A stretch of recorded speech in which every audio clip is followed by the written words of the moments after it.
Hey everyone, welcome back to another episode of Steven Inks. I'm really excited about the pen that I'm going to be showing you today because it is from a company that I've had my eye on for quite a while, but their pens have always just been kind of a little bit outside of my price range for a steel nib pen, but took advantage of a sale over the holidays and I ended up with this fantastic Karas Pen Company XL Starliner Cerakote pen. This special edition fountain pen is only available in, I believe, about 60 units. So I'm very excited to have this pen, which not many other people will have the opportunity to own. And I'm going to check it out today. I'm going to use it to make some art and tell you what I think about it. So let's get started. And here's the pen. Just like the other pen I ordered from the Karas Pen Company, this came in a nice recyclable box, easy to throw away without breaking your heart. I don't know why I keep holding on to all of my pen boxes, always and forever, no matter how cheap the pen was. But this one definitely I'm going to be okay with recycling. It says right on, a nice brush script lettering right there, and made in Mesa, Arizona, United States, for those of you that don't know. On the back, we've got the karaspenco.com, their website. When you open it up, here's my pen. I'm so excited about this one because for a couple of reasons. First of all, I was really interested in this pen because of the coloring. And when I take off the cap, you can see it's got a black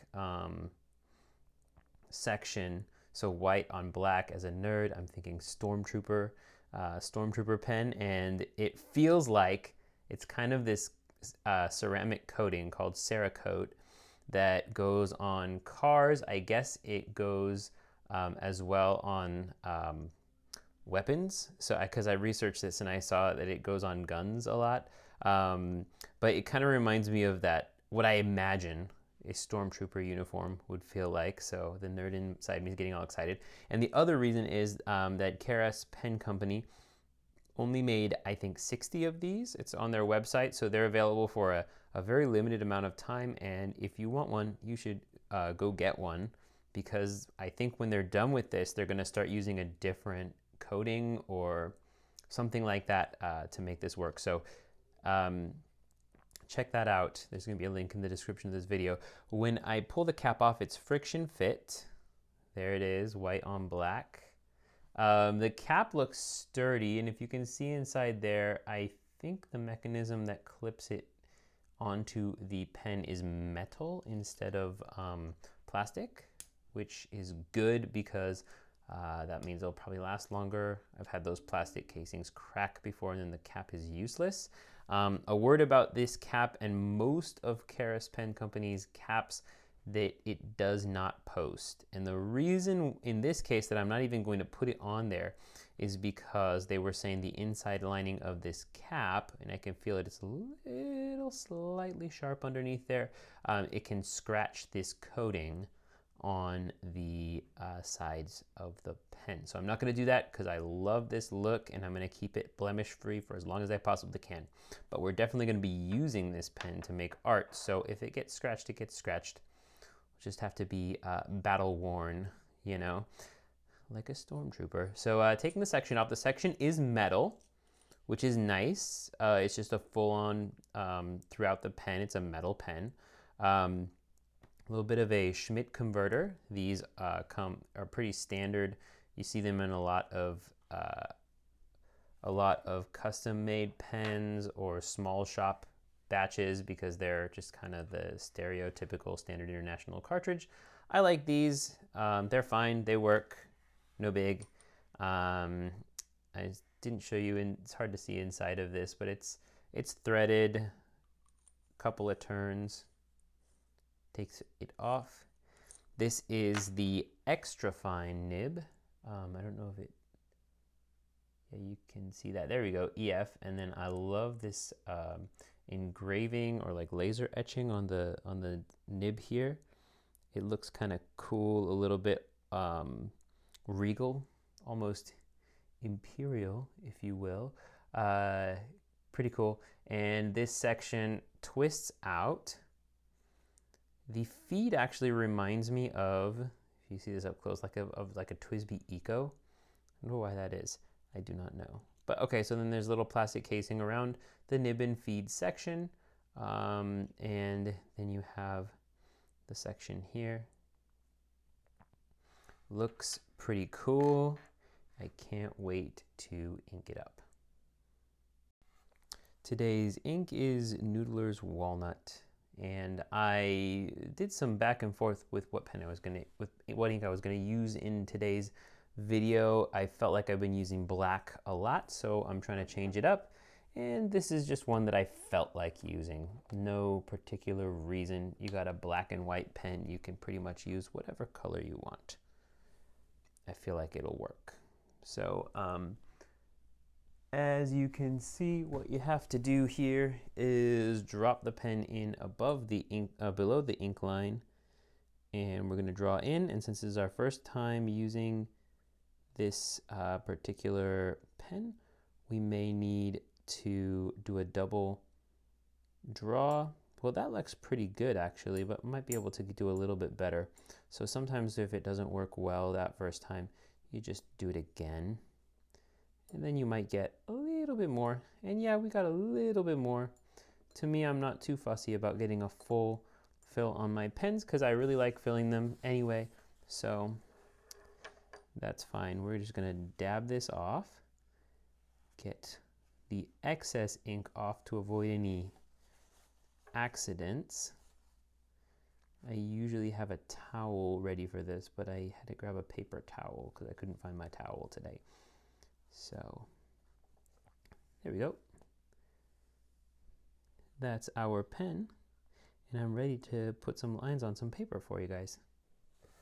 All right, ready to make some lines with this pen. Let's start with just some hatch marks. Okay, I'm seeing, I like this level of extra fine, and if I put a really light pressure, I get a super extra fine line, which is, I'm actually really surprised that that's the line that I'm getting with a Western nibbed pen. That's pretty extra fine. That's encouraging, and it's clean. There's no skipping, stopping. It keeps up with pretty fast motion. You can also put a little heavier pressure, get a thicker line there. Cool. And we can do some wide swaths of ink, which is always a benefit when you're drawing a bigger piece and you want to create some thicker lines. Let's do some shading of some shapes.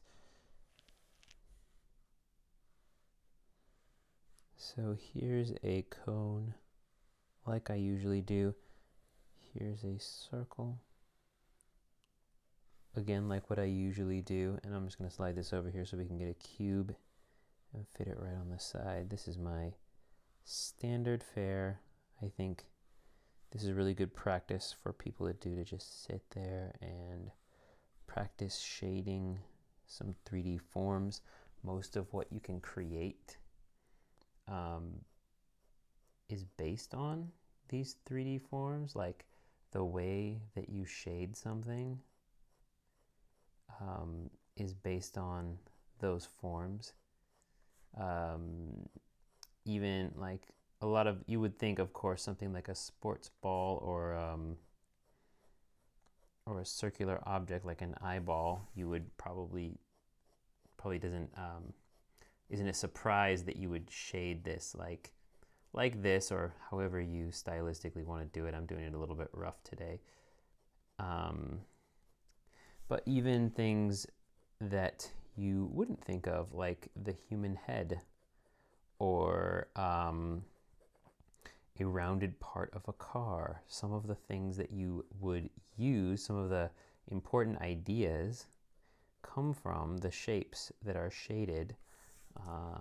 These main shapes, the circle and the square mainly, but Also, the cone has some interesting this pyramid has some interesting ideas, and the shape of a cone as well. Learning how to shade that is really going to help you find the proper place to put shadows in more complex drawings and ideas, particularly shiny surfaces, but it is also beneficial for softer surfaces because it's more of a spectrum whether or not something has a reflective or refractive qualities than a this is shiny and this is not shiny. This is metallic, this is not metallic. It's kind of a wide range, and the more you can respect and appreciate that, the more nuanced and interesting your drawings can be. I'm noticing that this is a pretty dry feed. I personally like that, but it does, and I'm kind of going fast here. I don't know, I just worry that I'm boring you guys by drawing these test lines here, and it's very similar to what I always draw. I don't know, maybe change it up for this year. But I find that dry feeds are very helpful. They do cause you to slow down a little bit when you're not trying to keep an audience's attention, just like when you're drawing for yourself, I suppose, the best kind of drawing. But I know some people don't particularly like very dry feeds because they don't feel as smooth. I prefer this dry feed, and I feel like I get more control with it, and I can get finer lines when I need them. If I need a thicker line, I'll just push down a little bit. As you can see, I'm getting thicker lines now, which will not make this drawing look prettier. Sorry, it's kind of a mess, but I do this all the time. So there you go, a little bit of those 3D shapes and how the pen handles. Again, it keeps up, but it's a dry nib. It's a dry feed. So there are ways of opening it up a little bit if you want it to be a little bit wetter, or just going with a different line weight. This is the extra fine, which is what I like, and I won't apologize for that. But you see that dryness, that is just comes with the territory when you have an extra fine nib, and it helps you get some details. So anyway, it's been a while since I've given you guys some art advice, so I'll do that right now before we go. Art advice. Finding your own style is like finding your favorite food. People talk all the time about how do I find my own art style? How do I find a style that fits? And I always worried about that too, because I was told that we were supposed to worry about it. Like, here's a list of things that as an artist you're supposed to worry about. Fine, I'll get started on it. But this is something that as the older I got, the more I realized it's not a real thing, having to get your own style. It's like finding your favorite food. You just eat a bunch of things, and then when you like something, you eat it again. And that doesn't mean that it's the last food you're gonna like and the last thing you're gonna try. You just go in and get something good and you enjoy it. When you're drawing something, you just try it in a new way. And then if you like that way, you keep doing it that way. If you don't like that way, well, that wasn't something I particularly cared for, and you just keep going. The point is to draw, and the point is to have fun. If you're having fun with what you're doing, style will come to you. It's not something you have to go looking for. I was surprised to find that every once in a while, someone will make a comment like, I really like your style. Like my style of drawing, I'm assuming. I don't think they're talking about my hairstyle. That would be weird too. But, and I never was aware that I even had a style. If I'm being honest, I just was drawing. I'm just trying to draw some stuff, and I stopped worrying about style because worrying about getting my act together as an artist was making it so that I didn't create art, or that I didn't put art out there. You know, like I'd make it, I'd put it in my sketchbook, and I would tell people, oh, I'm not an artist, I'm a middle school teacher, which I am a middle school teacher, but I didn't allow myself to hold that identity of artist because I thought I didn't have what I needed. But really, it's supposed to be fun, like eating new things to find out what you like. It's like exploring and tasting things. That's what finding style is about. So I hope that advice helps you. And now we're going to use this pen right here to make some drawings. Okay, one more thing that I actually wanted to look at before going into the drawing section of this video is this little pad of paper. My sister gave this to me as a stocking stuffer this year for Christmas, and I was very curious about this Hyacinth paper. I've never heard of them before, and it looked like it might be pretty quality. So yeah, I kind of want to check this out and see what it is, and I'll see if I can find a link to put in the video description. If I do, it'll be there. There's a little band around the outside, and this is a very small piece of paper. I thought for the drawing section, the art sample, I figured out if I zoom out with my widest lens, I can actually fit 10 of these papers all the way across the screen. So I'm going to find 10 things on a similar theme that we can draw with today's drawing sample. But I just wanted to show off this paper and give my impressions of it, in addition to, I said I wasn't going to post that, old habits. Anyway, is my pen ruined? It's fine. Okay, anyway, just going to give this a go and give my impressions.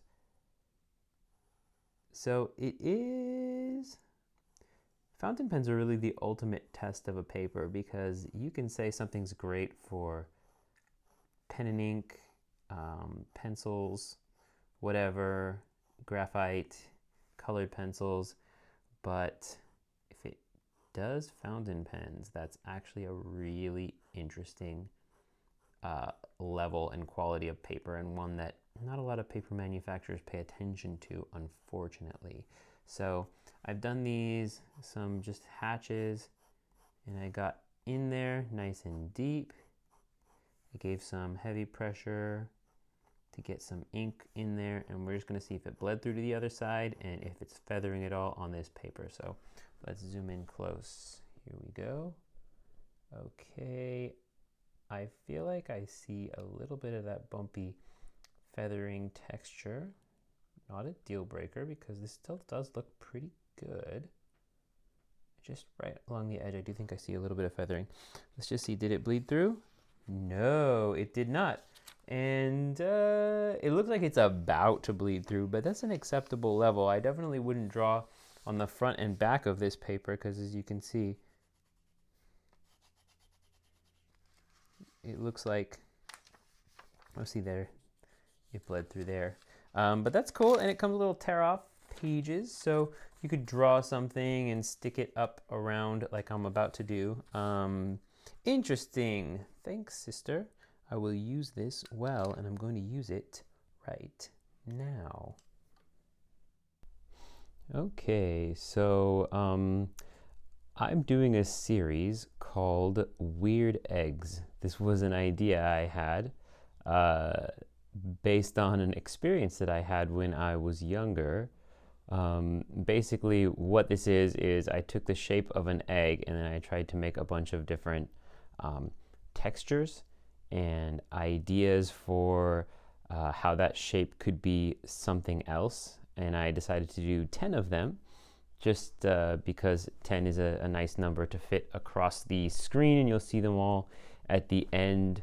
And I've been posting these on my Instagram leading up to the posting of this video, and I'll tell you the story. It's kind of a silly story, but so in 2010, I moved to South Korea, and I was teaching English over there, and I happened to arrive at a time where They had just kind of opened up the entire country for young people who had just graduated college, who were from English-speaking countries, and there are 7 official countries that that qualify for this, basically to come and on a yearly contract basis teach English to the students there and give them an experience of their home culture. So I arrived there in fall of 2010, along with a large group of foreigners from other countries. And I thought this was pretty much the most exciting thing that could ever happen. I was really excited to be involved in another culture, to spend at least a year living in another country. And I actually ended up spending 7 years, but at the time I did not know that I would be there for that long. I still have very fond memories of my time in Korea, but definitely being over there, things were very different from what I was used to. And my reaction to that was to just say, awesome, things are different. This is cool because in America, things are like this, but in this country, things are like this. Awesome. Let me get to know some people. Let me learn about what they're doing. And that was just kind of my reaction. But there was a large group of people who just arrived off the airplane with a bad attitude. Some of them were my country people, so I was kind of embarrassed to be seen in public with them. And there were people from other countries too, countries like England, South Africa, Canada, a lot of other places you'd guess where they speak English as the primary language, or they're educated in English. And I remember one person at one point in time complaining about the groceries in Korea, how they didn't have the groceries that he was used to having in his country. And they do have a lot of the same things, like, flour and milk and eggs. But he was complaining one day about weird eggs at the grocery store, just these weird eggs. And come to notice that actually in Korea they do sell regular eggs, which again, they've got the thing that he needs, but they sell these other eggs that are, they call them robin's eggs. I don't know if they are actually from what we would classify as a robin, but they were very small. They're about the size of my thumb. You can see my thumb in the video. Check out my thumb. And you get them in like containers that contain, I want to say, 2 to 3 dozen of these little tiny eggs. And when I discovered that that was there, because I hadn't even noticed it, I was actually excited, and I decided I would make myself a bunch of little tiny fried eggs with them and play with them, these weird eggs. But for some people, weird eggs is a reason to be upset.